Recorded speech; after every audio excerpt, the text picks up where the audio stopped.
क्या आप जानते हैं कि आजाद भारत के युवा प्रधानमंत्री कौन थे? अगर आप नहीं जानते हो तो इस सवाल का जवाब है राजीव गांधी भारत के युवा प्रधानमंत्री रहे, जो 40 साल की उम्र में ही भारत के प्रधानमंत्री बन गए। तो आज के इस वीडियो में मैं आपके साथ चर्चा करूंगा विश्वास अग्रवाल राजीव गांधी की जिंदगी के बारे में। राजीव गांधी की अर्ली लाइफ देखेंगे, राजीव गांधी के बारे में जानेंगे कि वो पायलट थे, पायलट से कैसे पॉलिटिक्स में आए, पॉलिटिक्स में आने के बाद कैसे प्रधानमंत्री बने, प्रधानमंत्री बनने के बाद उन्होंने क्या क्या ऐसे ऐसे रिफॉर्म्स चलाए, क्या क्या ऐसे काम किए जिसकी वजह से आज भी उन्हें पूरा देश याद करता है। संयोग से आज 20 अगस्त को ही राजीव गांधी का बर्थडे है। 81, अगर आज राजीव गांधी जिंदा होते तो आज 81 साल के हो जाते। कांग्रेस आज के दिन को राष्ट्रीय सद्भावना दिवस के रूप में भी मनाती है। मतलब राजीव गांधी क्योंकि युवा प्रधानमंत्री थे तो इसलिए कांग्रेस इस चीज को मनाती है, राष्ट्रीय सद्भावना दिवस के तौर पर 20 अगस्त को मनाती है। हर साल राजीव गांधी के बारे में 20 अगस्त को कोई ना कोई विज्ञापन छपते ही रहते हैं। आप भी सोशल मीडिया पे देखते रहते होंगे कि क्या चल रहा है आज के दिन, जैसे कुछ ना कुछ तो चलता ही रहता है। तो शुरुआत करने से पहले आप सबको बता दूं कि चैनल को सब्सक्राइब जरूर कर दें, वीडियो को आखिरी तक देखा करें, वीडियो को लाइक एंड शेयर करना बिल्कुल भी ना भूलें। तो चलिए शुरुआत करते हैं राजीव गांधी से। तो राजीव गांधी के प्रारंभिक जीवन के बारे में जान लेते हैं पहले। तो राजीव गांधी का जन्म 20 अगस्त 1944 को हुआ था मुंबई में। यहाँ आपको बता दूं राजीव गांधी इंदिरा गांधी के बड़े बेटे थे। इंदिरा, थोड़ा फैमिली ट्री जान लीजिए। देखिए, जवाहरलाल नेहरू आजाद भारत के पहले प्रधानमंत्री थे। आजाद भारत के पहले प्रधानमंत्री होने के बाद फिर उनकी बेटी थी इंदिरा गांधी। इंदिरा गांधी भी आगे पॉलिटिक्स में आई और वो भी प्रधानमंत्री बनी। फिर इंदिरा गांधी के दो बेटे थे, बड़े बेटे राजीव गांधी और छोटे बेटे संजय गांधी।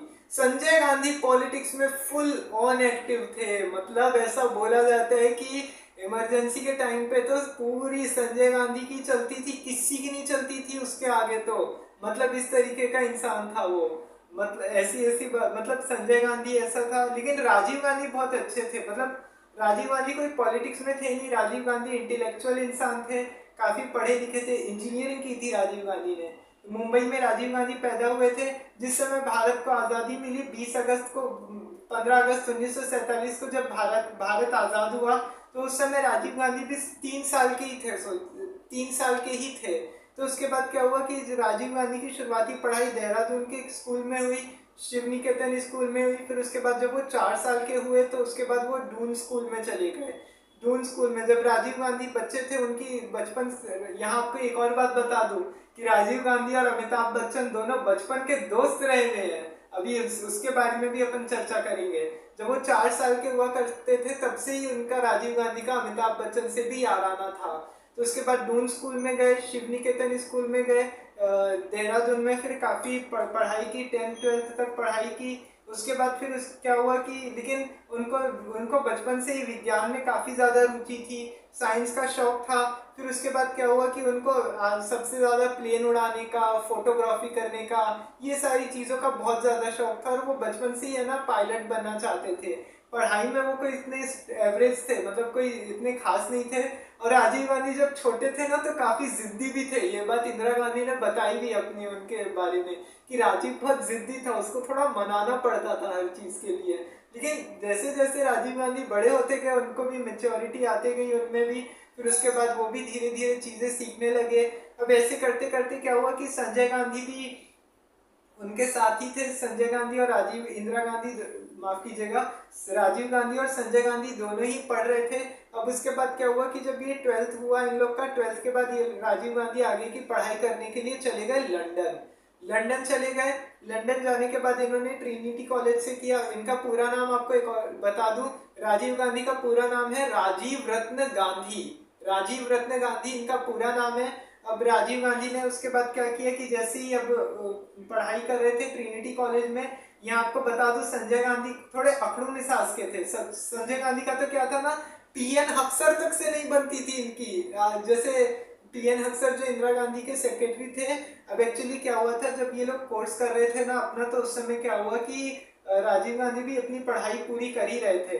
अब जैसे ही राजीव गांधी पढ़ाई कर रहे थे तो उसके बाद क्या हुआ कि संजय गांधी भी अपना कोर्स कर रहे थे। अब उसके बाद क्या हुआ कि संजय गांधी की लेकिन बीच में कोर्स छोड़ के वापस आना चाहता था। संजय गांधी ने बोला कि देखो माँ, ऐसा है कि यहाँ पे जो मैंने इतना कुछ सीखा, इंदिरा गांधी को चिट्ठी लिख के बोला कि देखो यहाँ पे जब मैंने जितना जो कुछ भी सीखना था ना सीख लिया है। अब अगर आगे अगर मैं 6 महीने बाद भी अगर इसमें ट्रेनिंग लेने जाता हूँ ना तो वो मुझे वही चीज़ सिखाएंगे। तो इससे अच्छा है कि है ना मैं वापस ही आ जाता हूँ ये कोर्स छोड़ के। तो वो एक्चुअली साइंस से ग्रेजुएशन कर रहे थे दोनों, अच्छे से ट्रिनिटी कॉलेज से पढ़ रहे थे। ट्रिनिटी कॉलेज से पढ़ने के बाद फिर राजीव गांधी ने आगे कैम्ब्रिज में भी एडमिशन लिया, ऑक्सफोर्ड में गए, ये काफ़ी ज़्यादा पढ़ाई लिखाई की, इंजीनियरिंग की उन्होंने। फिर इनको प्लेन उड़ाने का काफ़ी ज़्यादा शौक था राजीव गांधी को। तो प्लेन उड़ाने का इनको शौक था तो इन्होंने पायलट बनने की भी ट्रेनिंग ली। उसके बाद पायलट बनना, देखिए पायलट बनना लेकिन आसान नहीं होता है आज के बाद, मतलब हर किसी के बस की बात नहीं होती है, पायलट बनना भी बहुत महंगा होता है। तो उसके बाद क्या हुआ कि इन्होंने काफ़ी ज़्यादा इनको शौक था। तो फिर उसके बाद इन्होंने प्लेन उड़ाना सीखा, फोटोग्राफी का भी इनको शौक था तो फोटोग्राफी भी करते रहते थे ये कभी कभार ऐसे थोड़ा बहुत, लेकिन सबसे ज़्यादा इनको प्लेन उड़ाने का ज़्यादा शौक था। फिर उसके बाद क्या हुआ कि ऑक्सफोर्ड गए, ट्रिनिटी गए, वहाँ से पढ़ाई पूरी करके आए। अब बीच में जब संजय गांधी आए तो संजय गांधी अपना कोर्स छोड़ के आ गए। तो यहाँ पे एक और बात बता दूं, जब संजय गांधी ने क्या किया था ना, जब अपने कोर्स के लिए अपनी इंदिरा गांधी को ये बात बताई थी कि मेरे को ये वाला कोर्स नहीं करना है अपना, मैं वापस आना चाहता हूँ, तो ये बात पीएन हक्सर को इंदिरा गांधी ने बताई थी। तो पीएन हक्सर ने जवाब दिया कि राजीव से तो मैं बहुत मिला हुआ हूँ, राजीव से के साथ तो मेरा काफी दोस्ताना बर्ताव है, मेरे से एक एक बात बताता है, सारी चीजें शेयर करते हैं, लेकिन संजय गांधी के बारे में तो मैं कुछ जानता नहीं है, तो मैं ज्यादा तो कुछ बता नहीं सकता। पर मेरा यही एडवाइस रहेगा कि वो अपना कोर्स पूरा करे उसके बाद ही है। जैसे ये संजय गांधी को बाद में पता चला कि है ना इंदिरा गांधी ने पीएन हक्सर से पूछा और पीएन हक्सर ने मेरे बारे में ऐसी बात बोली है, तब तो बस दोनों के बीच में झगड़ा हो गया। मतलब इसकी किसी से नहीं बनती थी संजय गांधी की। अब इसी बीच क्या हुआ कि अब जैसे अभी यहाँ पे आए तो इन्होंने एयर इंडिया के लिए नौकरी करने लग गए राजीव गांधी। यहाँ पे एक और बात बता दूं, जब ये इंग्लैंड में पढ़ रहे थे, जब इटली में भी गए थे, वहाँ से जब ये ऑक्सफोर्ड यूनिवर्सिटी में पढ़ रहे थे तो वहाँ पे इटली की एक महिला थी जिसका नाम था एंटोनियो एडविनो माइनो, जिसको आज सोनिया गांधी के नाम से जाना जाता है। ये इनकी गर्लफ्रेंड थी। इन दोनों में प्यार हुआ, दोनों में फिर उसके बाद क्या हुआ कि इन्होंने फिर फरवरी 1968 में दोनों की शादी हो गई। अब उसके बाद क्या हुआ कि उसके बाद राजीव गांधी इधर इंडिया आ गए। इंडिया आने के बाद इन्होंने एयर इंडिया में नौकरी की, एयर इंडिया के लिए पायलट थे। काफी समय तक इनका ट्रांसफर भी होता रहता था। इसके सोनिया गांधी से शादी होने के बाद इनको 2 बच्चे हुए, एक लड़का एक लड़की। बड़े इनके बेटे का नाम है राहुल गांधी जो अपोजिशन के लीडर है, लीडर ऑफ अपोजिशन। और प्रियंका गांधी वाड्रा, प्रियंका गांधी की शादी हुई है रॉबर्ट वाड्रा से, तो वो कांग्रेस की महासचिव है आज भी। और सोनिया गांधी भी बाद में 1999 में कांग्रेस की प्रेसिडेंट बन गई थी। तब ये लोग यहाँ पे एयर इंडिया की नौकरी कर रहे थे, सब अपनी लाइफ जी रहे थे। सोनिया गांधी भी हाउसवाइफ थी। तो धीरे धीरे करके क्या हुआ कि अब 1975 में क्या हुआ कि इमरजेंसी लग गई। मैंने इमरजेंसी पे भी वीडियो बना के रखा हुआ है, तो वो भी आप देख सकते हैं। फिर उसके बाद क्या हुआ कि जैसे उन्होंने क्या किया कि इमरजेंसी के समय एक्चुअली क्या हुआ, संजय गांधी ने काफी कुछ किया था, इधर मारुति प्रोजेक्ट लगा दिया था।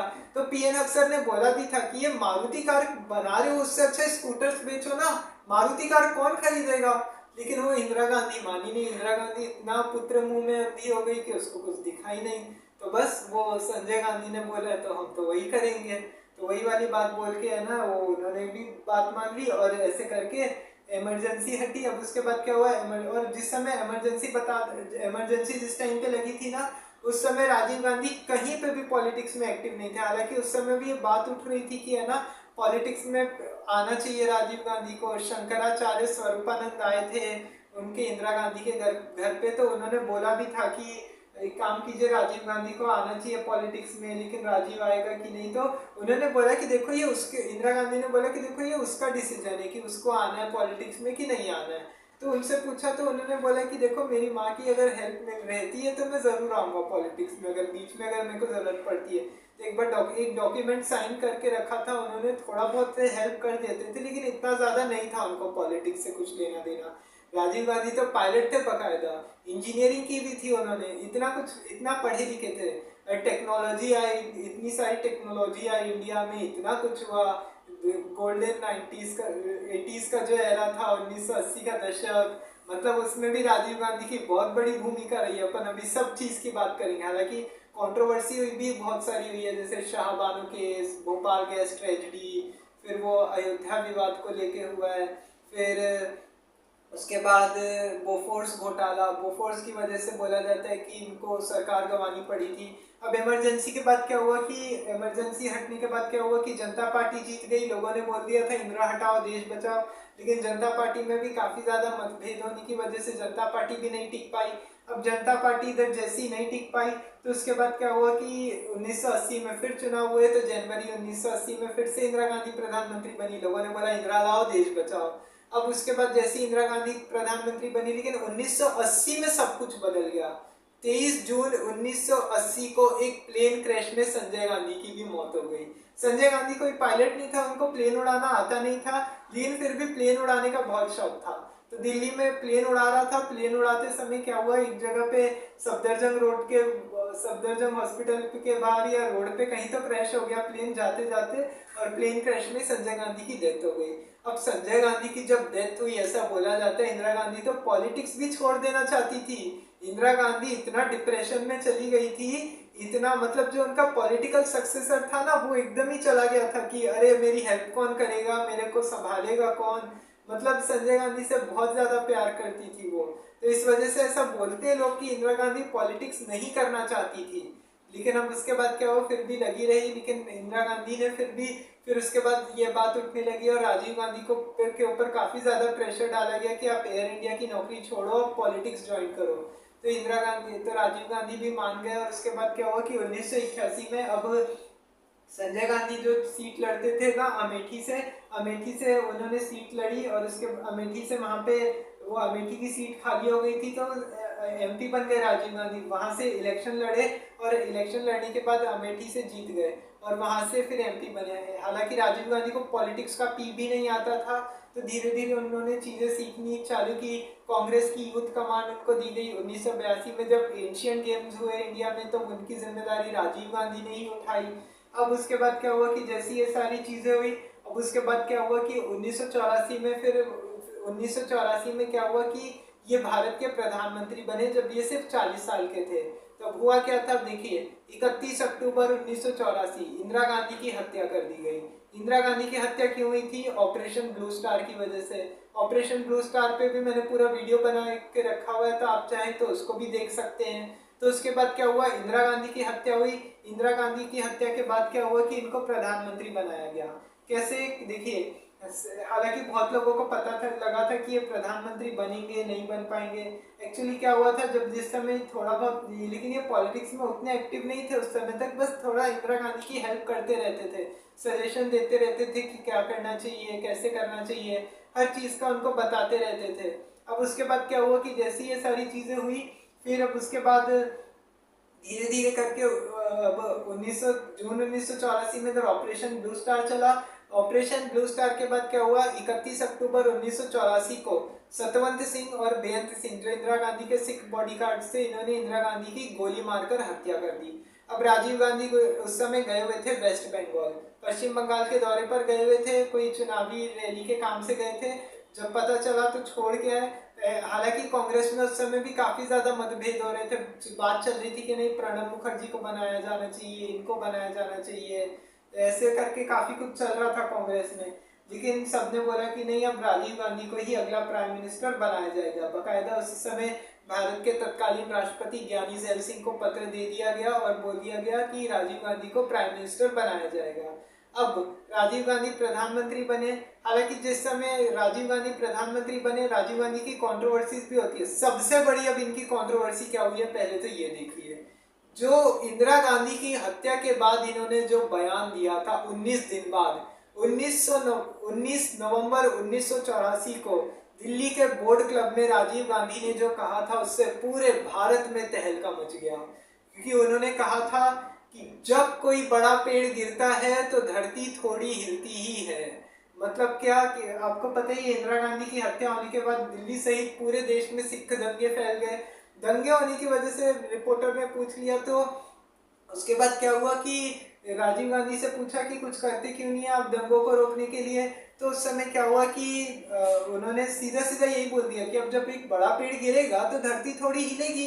तो इसको लेके बहुत ज्यादा कंट्रोवर्सी हो गई पूरी दुनिया में। लोगों को ये लगने लगा कि यार ये तो एक तरह से जस्टिफाई किया जा रहा है एक तरह से दंगों को, कि मतलब ये बात बताई जा रही है कि दंगे जो हो रहे हैं बिल्कुल भी सही है, कि लोग जा जा के जेनोसाइड करें, लोगों को मारे, कि है ना लोगों का उनका मतलब वो बयान का ये मतलब था कि अगर इंदिरा गांधी अगर मरी है और उसके पीछे अगर 2-3 हजार सिख भी मारे गए तो कोई बड़ी बात नहीं है, वो बयान का ये मतलब था। तो इसी को लेके बहुत ज्यादा कंट्रोवर्सी हो गई। इंटरनेशनल मीडिया में भी बहुत हो हल्ला हुआ कि ये ऐसे कैसे बोल सकते हैं, ये बात तो नहीं बोलनी चाहिए थी। अब देखिए जैसे ही अब ये प्रधानमंत्री बने, इन्होंने लोकसभा को डिसॉल्व करवा दिया उसी समय। फिर उसके बाद तब तक के लिए तो वो केयरटेकर प्राइम मिनिस्टर बने रहे इंडिया के, तो कार्यवाहक प्रधानमंत्री रहे। अब उसके बाद क्या हुआ कि दिसंबर 1984 में यहाँ पे इलेक्शन में, वैसे भी दिसंबर में एक्चुअली क्या हुआ था, इलेक्शन होने वाले थे और पहले से ये कयास लगाए जा रहे थे कि हो सकता है कि है ना इंदिरा गांधी की अब काफी एज हो रही है, तो हो सकता है कि इंदिरा गांधी अब पॉलिटिक्स छोड़ दे और हो सकता है राजीव गांधी को प्राइम मिनिस्टर बना दे। ये क्या कयास लगाए जा रहे थे, लेकिन ऐसा कुछ था नहीं। मतलब ऐसे बहुत लोगों का ऐसा उस समय चल रहा था कि शायद इंदिरा गांधी करे, लेकिन इंदिरा गांधी की हत्या हो गई। और वैसे भी 1984 में कोई वो इलेक्शन होने वाले थे, तो उसके बाद क्या हुआ, जैसे इलेक्शन हुए उसके बाद प्रॉपर मेजोरिटी में वोट इलेक्शन से जीते, बहुमत के साथ वोट प्राप्त किए और उसके बाद प्रधानमंत्री बनकर आए। हालांकि उस समय एक सिंपैथी वेव भी थी कांग्रेस को कि इंदिरा गांधी की हत्या हुई है। तो अब उसके बाद क्या हुआ कि जैसे अभी ये प्रधानमंत्री बने, प्रधानमंत्री बनते ही इन्होंने ऐसे अलग अलग डिसीजन लिए। हाँ, यहाँ पे एक और बात बता दूं, अमिताभ बच्चन एक बार क्या हुआ था कि है ना ये जब मुंबई में थे ना, जब ये एयर इंडिया में काम कर रहे थे अमिताभ बच्चन, तो माफ कीजिएगा, राजीव गांधी जब ये एयर इंडिया में काम कर रहे थे ना, तो एक बार क्या हुआ, अमिताभ बच्चन कोई काम से मुंबई आए हुए थे। तो उस समय क्या हुआ कि अमिताभ बच्चन जब मुंबई आए हुए थे, तो क्या हुआ कि वो एक बार उनको महमूद से मिलवाने के लिए लेके गए। महमूद भी है ना बहुत वो थे, लेकिन महमूद को क्या था, थोड़ा ये सब करने का, थोड़े जुआ खेलने का और ये सारी चीज़ों का उल्टे का, ये सब चीज़ों का बहुत शौक था।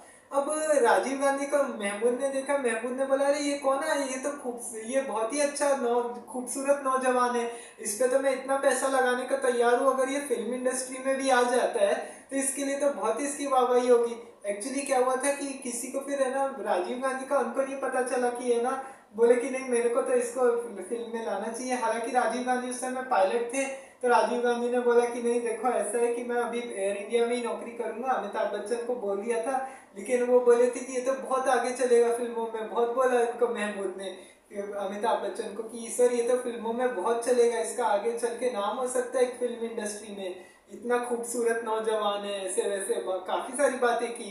तो उसके बाद उन्होंने बोला कि राजीव गांधी का कोई वो तो, लेकिन बाद में तो, लेकिन राजीव गांधी पायलट बने थे, लेकिन वो तो बाद में ऐसे करके वो कुछ हुआ नहीं, राजीव गांधी ने मना कर दिया, उस ऑफर को ठुकरा दिया। तो सोचिए अगर आज राजीव गांधी अगर फिल्म उस ऑफर को अगर मान लेते तो आज राजीव गांधी भी फिल्म के कोई बहुत बड़े सुपरस्टार होते प्रधानमंत्री की जगह, लेकिन वो तो उससे भी बड़े सुपरस्टार बने, वो तो प्रधानमंत्री बन गए सीधा इंदिरा गांधी की हत्या के बाद में।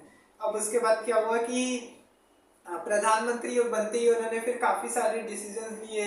सबसे पहले तो जैसे साइंस और टेक्नोलॉजी के क्षेत्र में सबसे ज्यादा काम किया उन्होंने। फिर उसके बाद क्या हुआ कि अब जैसे उस समय तो कितना कुछ हुआ था, लाइसेंस राज खत्म हुआ था, फिर उस खत्म हो रहा था, मतलब लाइसेंस राज को खत्म करने की कोशिश की, प्राइवेटाइजेशन को बढ़ावा दिया। फिर उसके बाद क्या हुआ कि बड़ी बड़ी इंडस्ट्रीज खोली गई, प्राइवेट इंडस्ट्री को बढ़ावा दिया गया धीरे धीरे करके कि प्राइवेट इंडस्ट्री अपना काम करे। फिर उसके बाद क्या हुआ कि जो 80 का दशक था उसमें भी काफी बड़ी भूमिका रही राजीव गांधी की। देखिए 1980 में क्या हुआ था, वॉशिंगटन कंसेंसस आया था, वो 6 करोड़ का इंदिरा गांधी ने IMF से लोन लिया था, तो देश का विकास करने के लिए लोन की जरूरत थी, तो देश के विकास में लगाया। फिर उसके बाद क्या हुआ कि सबसे पहले तो क्या किया कि एंटी डिफेक्शन बिल लाया गया, उनके पास होते ही, प्रधानमंत्री बनते ही। एंटी डिफेक्शन बिल क्या था? एंटी डिफेक्शन बिल के तहत बोला गया कि जैसे पहले के टाइम पे ऐसे होता था कि मान लीजिए अगर कोई अगर अगर कोई एक एमपी है जो दूसरी पार्टी का, उसके साथ अगर कोई दूसरी पार्टी का अगर इलेक्शन लड़ रहा है, मतलब जैसे कांग्रेस और बीजेपी, इन दोनों के एक एक एमपी, और अगर दोनों अलग अलग तरह से इलेक्शन लड़ रहे हैं, तो अगर एक जना अगर हार जाता है तो उससे क्या होता है कि वो पार्टी क्या करती है, उसको दूसरी जो पार्टी हार जाती थी तो वो क्या करती थी कि ना उसको 1 करोड़ 2 करोड़ इतना इतना पैसा दे के बोलती थी कि हमारे पास आओ, हमारे यहाँ आ जाओ, वोट वोट बैंक तुमको वोट दिए जाएंगे और उसके बाद आगे कमान दी जाएगी पार्टी की। लेकिन राजीव गांधी आए, राजीव गांधी ने बोल दिया कि नहीं, ये गलत बात है, ऐसा नहीं चलना चाहिए। जो पार्टी में, जिस पार्टी में वो उसी पार्टी में रहेगा, जो जीतेगा वो जीतेगा, जो हारेगा वो हारेगा ही। ये लोगों के ऊपर होना चाहिए कि लोगों को क्या करना चाहिए क्या नहीं करना चाहिए। फिर उसके बाद क्या हुआ, फिर जो 18 साल के युवाओं को वोट देने का अधिकार दिया उन्होंने, राइट टू वोट का भी राजीव गांधी लेके आए थे। पहले वोट डालने की एज 21 साल हुआ करती थी, लेकिन जब राजीव गांधी आए तो उन्होंने 18 साल कर दिया, क्योंकि वो खुद ही यंगेस्ट प्राइम मिनिस्टर थे, तो वो युवाओं के बारे में काफ़ी ज़्यादा सोचते थे। अब उसके बाद क्या हुआ कि नए नए कंप्यूटर के क्षेत्र में उन्होंने काम किया। सैम पित्रोदा, उस समय सैम पित्रोदा उनके जो चीफ एडवाइजर थे, तो उनको उनको बहुत सारे आइडिया दिए, लेकिन आइडिया इम्प्लीमेंट किए उन्होंने राजीव गांधी ने। तो उन्होंने काफ़ी सारी चीज़ें की, उन्होंने फिर बड़े बड़े प्रोजेक्ट्स लगाए कंप्यूटर पे और ये सारी चीज़ें की, बड़ी बड़ी टेक्नोलॉजी आई। फिर उसके बाद क्या हुआ कि 80s का era, तो उस समय आपको पता ही है कितना कुछ हुआ था। वॉशिंगटन डीसी, वॉशिंगटन कंसेंसस आया, लाइसेंस राज को ख़त्म करने की कोशिश की, लाइसेंस राज को ख़त्म करने की कोशिश की। उसके बाद क्या हुआ कि फिर उसके बाद जैसी ये सारी चीज़ें हुई, इंडस्ट्रियों को बढ़ावा मिलने लगा, प्राइवेटाइजेशन को बढ़ावा मिला, प्राइवेट इन्वेस्टमेंट को भी बढ़ावा दिया उन्होंने। फिर उसके बाद 1980 के, फिर उसके बाद तो कितना कुछ हुआ था। अरे कलर टीवी आ गया था उस समय, कलर टीवी आया था। फिर उसके बाद 1982 में एशियन गेम्स हुए थे, पहली बार एशियन गेम्स का ब्रॉडकास्ट भी किया गया था। राजीव गांधी ने भी उसमें काफ़ी बड़ी रिस्पॉन्सिबिलिटी निभाई थी। मतलब वो इंडिया ने लोगों को मतलब ये दिखाना चालू कर दिया था कि देखो हम भी कुछ कर सकते हैं आगे, ऐसी बात नहीं है। फिर उसके बाद क्या हुआ कि 1983 में फिर पहला वर्ल्ड कप जीता कपिल देव की कैप्टेंसी में। तो उसके बाद से लोगों को क्रिकेट का क्रेज आया। क्रिकेट का पहले लोगों को इतना नहीं था, लेकिन कपिल देव की कैप्टेंसी में जब पहला वर्ल्ड कप जीता तब तो ऐसे धूम मची थी, सब है ना क्रिकेट के लिए उतावले हो गए थे कि अरे क्रिकेट देखना है, ये करना है। तो ऐसे करके ये सब कुछ हुआ, उस समय तो काफी कुछ हुआ। फिर उसके बाद क्या हुआ कि नए नए टीवी सीरियल्स आने लगे थे, रामायण आती थी रामानंद सागर की, पूरी सड़कें खाली हो जाती थी उस समय। लोगों को इतना क्रेज था रामायण का कि लोग है ना हर संडे को देखते थे अपने घरों में रह के। अभी लॉकडाउन में भी अभी रामायण चली थी, अभी आपको पता ही है, जब कोरोना काल था और जब सभी को बोला गया था कि घर में ही बैठना चाहिए, तो उसके उस वजह से भी रामायण आती थी। मतलब रामायण के काफी किरदार फेमस हुए थे। महाभारत आती थी दूरदर्शन पे, बुनियाद आता था, बुनियाद में वो हवेली राम आलोकनाथ बहुत फेमस हो गए थे। वो घर घर पे वो लल्लू का एक किरदार, वो हवेली राम का जो रोल किया था उन्होंने, उसमें वो काफ़ी ज़्यादा फेमस हुए। फिर वो बुनियाद, पार्टीशन ऑफ इंडिया पे आता था ये बेसिकली, ये बुनियाद सीरियल जो था। फिर इसके बाद क्या हुआ, कृष्णा आता था, कृष्णा आता था, कृष्णा सीरियल, वो उसमें जो कृष्ण भगवान बने थे वो भी इतने फेमस हो गए थे। लोग लोग जहाँ पे भी वो जाते थे उस समय लोग उनके है ना, लोगों को बढ़ावा दिया जाता था लोगों को कि मतलब उनको लोग, वो जहाँ पे भी जाते थे ना, जो भगवान कृष्ण बने थे उस सीरियल में, वो इतने फेमस हो गए थे, जहाँ पे भी लोग जाते थे वो लोग उनके पैर छूते थे, इतनी ज्यादा रहता था लोगों को। फिर उसके बाद क्या हुआ कि नए नए चीजें होने लगी। अब जैसे टीवी सीरियल्स आ रहे थे, अब जैसे वो एंटीना वाले टीवी होते हैं ना जिसको पहले अलग से चलाना पड़ता था, वो सब था, वो सब बंद हो गया था। अब धीरे धीरे क्या हुआ, बॉलीवुड भी अपने नए आयाम पे पहुंच रहा था। आमिर खान की पहली एंट्री हुई थी, उसकी पहली फिल्म आई थी कयामत से कयामत तक। अनिल कपूर की एंट्री हुई, अनिल कपूर की पहली मूवी आई तेजाब। तो ऐसे करके ये पूरा, ऐसे करके ये काफी मजेदार था। वो टीवी पे एड्स भी कितने सारे आते थे, वो निरमा का एड, पेप्सी का एड, हमारा बजाज, वो बजाज का एड आता था।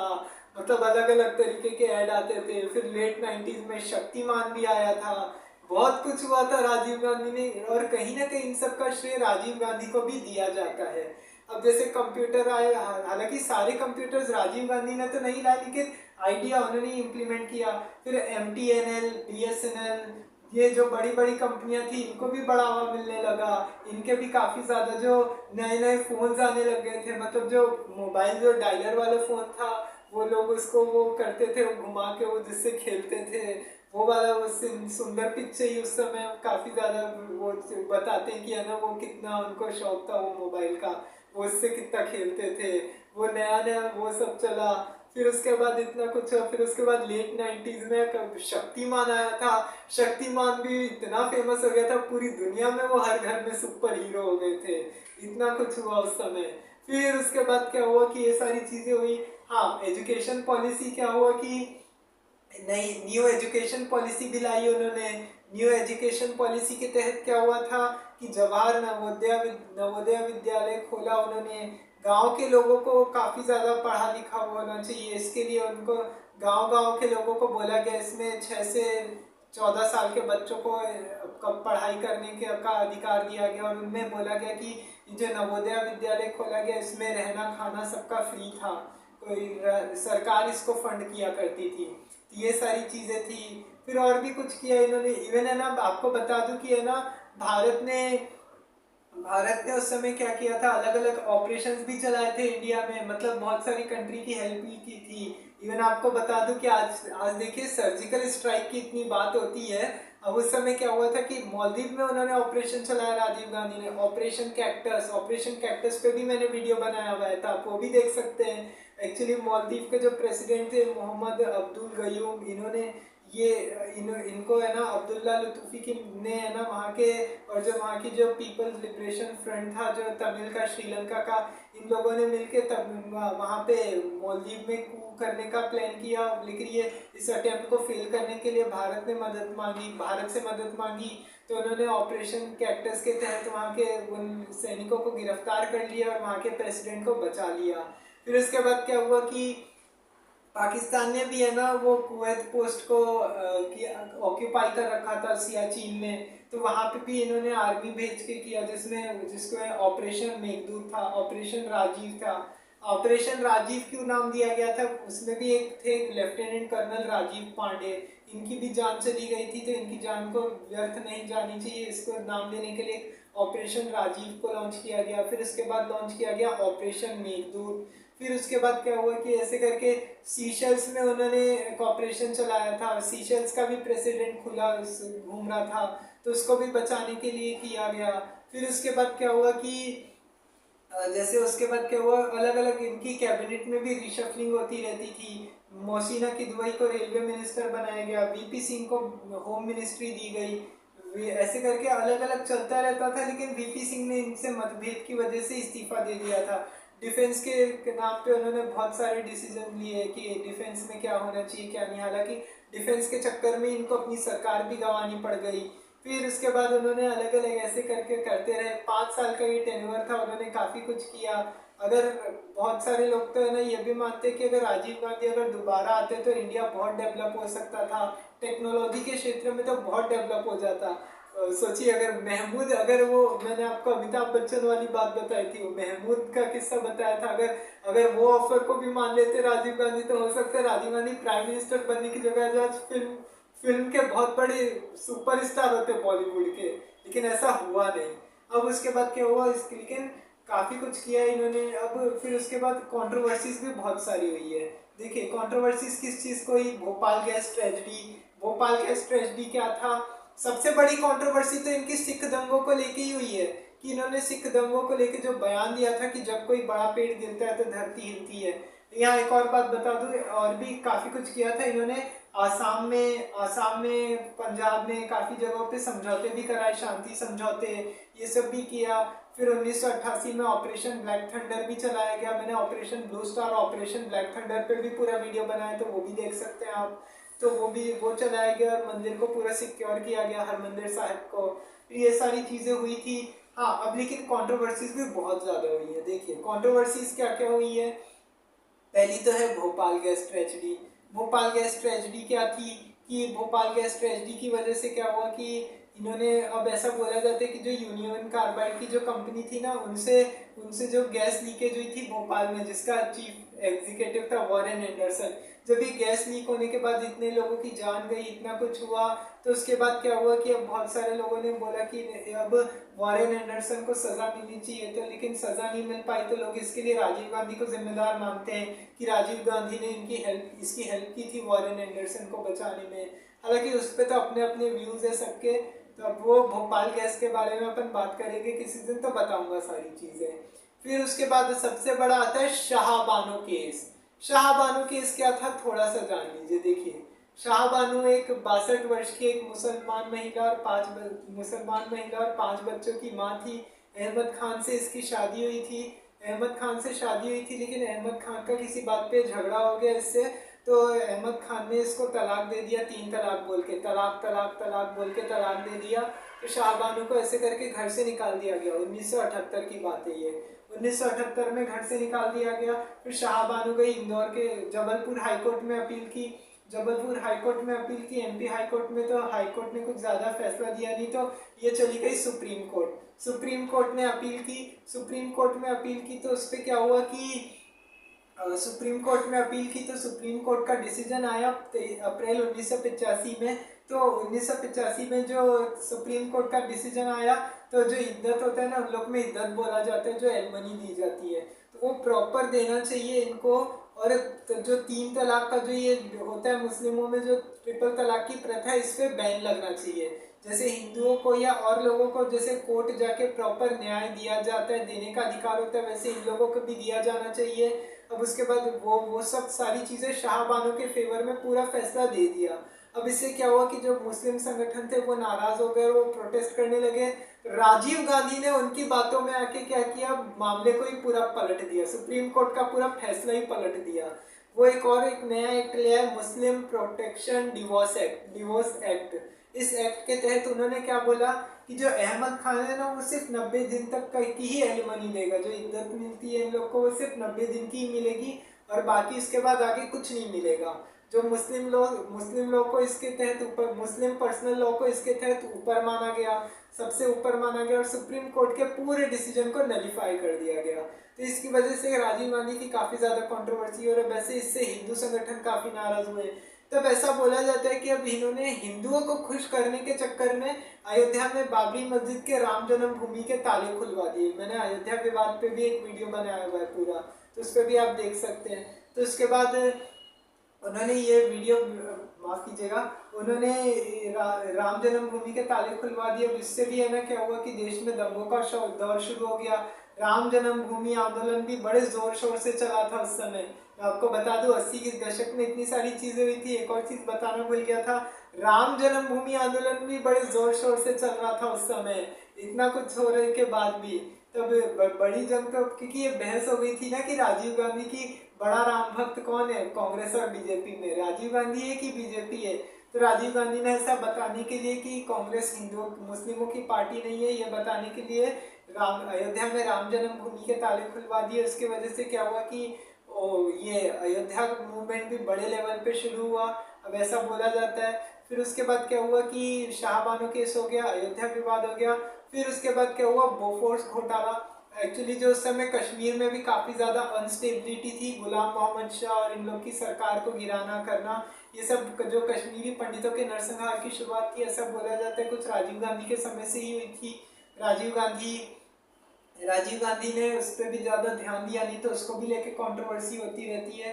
फिर इसके बाद बोफोर्स घोटाला, इनके जो मंत्री थे, वित्त मंत्री, माफ कीजिएगा, जो डिफेंस मिनिस्टर थे वीपी सिंह, इन्होंने इनके ऊपर आरोप लगाया, अपने प्रधानमंत्री पे सीधे तौर पर आरोप लगाया गया कि इन्होंने भ्रष्टाचार किया है। ब्लैक मनी को लेके इन पे आरोप लगाया गया, काला बाजारी जो हुई थी। अब देखिए बोफोर्स घोटाला क्या था, देखिए क्वात्रोची नाम का एक ब्रोकर था। अब बोफोर्स एक गन होती है, बहुत बड़ी गन होती है, तोप के गोले होते हैं उसमें। अभी जैसे वो दूर तक जाती है थोड़ा, उसकी जो बंदूक से जो निशाने लगते हैं। तो स्वीडन की कंपनी ने क्या किया था कि है ना, इंडिया को $80 लाख की एक दलाली चुकाई थी कि है ना, आप ये ब्रोकर से डील साइन कर लो इतने में, और इतने में आपको बोफोर्स का दिया जाएगा। बोफोर्स घोटाले की बात हुई। अब बोफोर्स घोटाले में क्या हुआ कि मतलब ये 26 अप्रैल 1986 को क्या हुआ कि ये खबर लीक कर दी स्वीडन की एक पेपर ने कि राजीव गांधी ने इसको पैसे दिए ये कंपनी को। तो इस वजह से क्या हुआ कि इसमें राजीव गांधी का भी नाम आया, राजीव गांधी के फैमिली वालों का भी नाम आया। फिर उसके बाद कांग्रेस के भी कुछ एमएलएस थे, उनका भी नाम आया, उनको भी फंसाने की कोशिश की गई कि ऐसे ऐसी बात है। राजीव गांधी ने फिर जो समय वीपी सिंह थे उन्होंने रिजाइन कर दिया डिफेंस मिनिस्ट्री की पोस्ट से और आगे चल के तीसरा मोर्चा खड़ा कर दिया। अब कांग्रेस तो कहती है कि वीपी सिंह ने तो कुछ ऐसा झूठ बोला था बहुत बड़ा बोफोर्स को लेके, क्योंकि लेकिन उसके बाद बात ये उठती है कि अगर जब वीपी सिंह ने अगर मतलब राजीव गांधी ने अगर कोई चीज़ का पैसा नहीं खाया, कुछ नहीं, रिश्वत नहीं ली, तो वीपी सिंह ने रिजाइन क्यों किया? फिर ये सवाल उठता है। फिर तो ये बोफोर्स घोटाले को लेके हुआ और ऐसे करके बोफोर्स की वजह से क्या हुआ, फिर राजीव गांधी का नाम आया इसमें। हालांकि सुप्रीम कोर्ट में जब ये गए थे इसके बाद में इनको क्लीन चिट दे दी गई थी बोफोर्स घोटाले से, लेकिन बोफोर्स तो बाद में जैसे तैसे करके एक तरफ हो गया था, एक तरफ हो गया। लेकिन वो राजीव गांधी चोर है, राजीव गांधी चोर है, ये पूरे गली में चल रहा था, हर मोहल्ले में, मतलब लोग राजीव गांधी को किसी भी कीमत पर अब हराना चाहते थे, इलेक्शन में आने नहीं देना चाहते थे। तो लोगों ने नारेबाजी करनी चालू कर दी थी कि राजीव गांधी चोर है, राजीव गांधी चोर है। तो ऐसे करके क्या हुआ, अब दिसंबर 1989 में इलेक्शन हुए। इलेक्शन होने के बाद क्या हुआ कि वीपी सिंह के बीजेपी की तरफ से समर्थन मिला। बीजेपी की समर्थन मिलने की वजह से क्या हुआ कि इन्होंने वीपी सिंह की सरकार जो थी वो वीपी सिंह की सरकार आ गई, राजीव गांधी 1971 का चुनाव हार गए। फिर उसके बाद माफ कीजिएगा 1989 का इलेक्शन हार गए। और उसके बाद क्या हुआ कि वो फिर उसके बाद क्या हुआ, आगे भी पब्लिक रैली करते रहे। हालांकि उस समय भी श्रीलंका में भी सिविल वॉर चल रहा था, मैंने उस पर भी पूरा वीडियो बनाया हुआ, तो थोड़ा शॉर्ट में बता देता हूँ अब इतना सा कि 1948 में श्रीलंका को आज़ादी मिली थी, लेकिन तमिल माइनॉरिटी में थे, तो कश्मीर सिन्हालीज मेजॉरिटी में थे। तो मेजॉरिटी और माइनॉरिटीज़ में झगड़ा तो होता ही रहता है।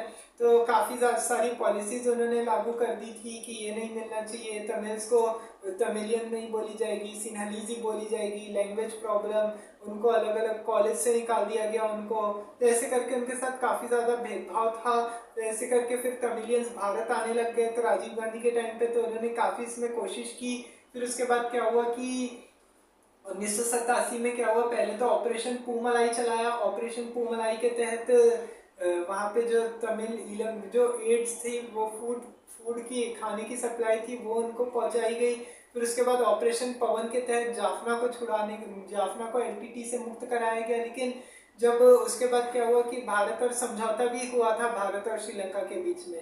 लेकिन उसके बाद क्या हुआ था कि श्रीलंका में भी धीरे धीरे ये आवाज़ें उठने लगी थी कि इंडियंस क्यों हमारी सरकार में हस्तक्षेप कर रहे हैं, भारत को क्या लेना देना है। अब उसके बाद क्या हुआ था कि भारत ने भी उस समय काफ़ी ज़्यादा इसको लेके कंट्रोवर्सी तो हो ही रही थी।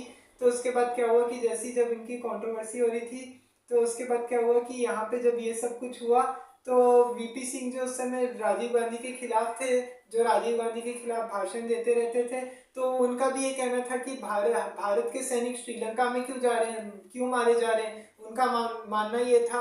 तो ऐसे करके उन्होंने 1990 में आईपीकेएफ को वापस बुला लिया। राजीव गांधी भी तब तक इलेक्शन रैली कर ही रहे थे। उस समय क्या हुआ था, 1989 के बाद 1991 तक किसी को वोट मिले नहीं। तब उसके बाद क्या हुआ कि आखिरी पब्लिक मीटिंग थी। अब 21 मई 1991 को ये तमिलनाडु के श्री पेरम्बदूर में एक रैली अटेंड कर रहे थे।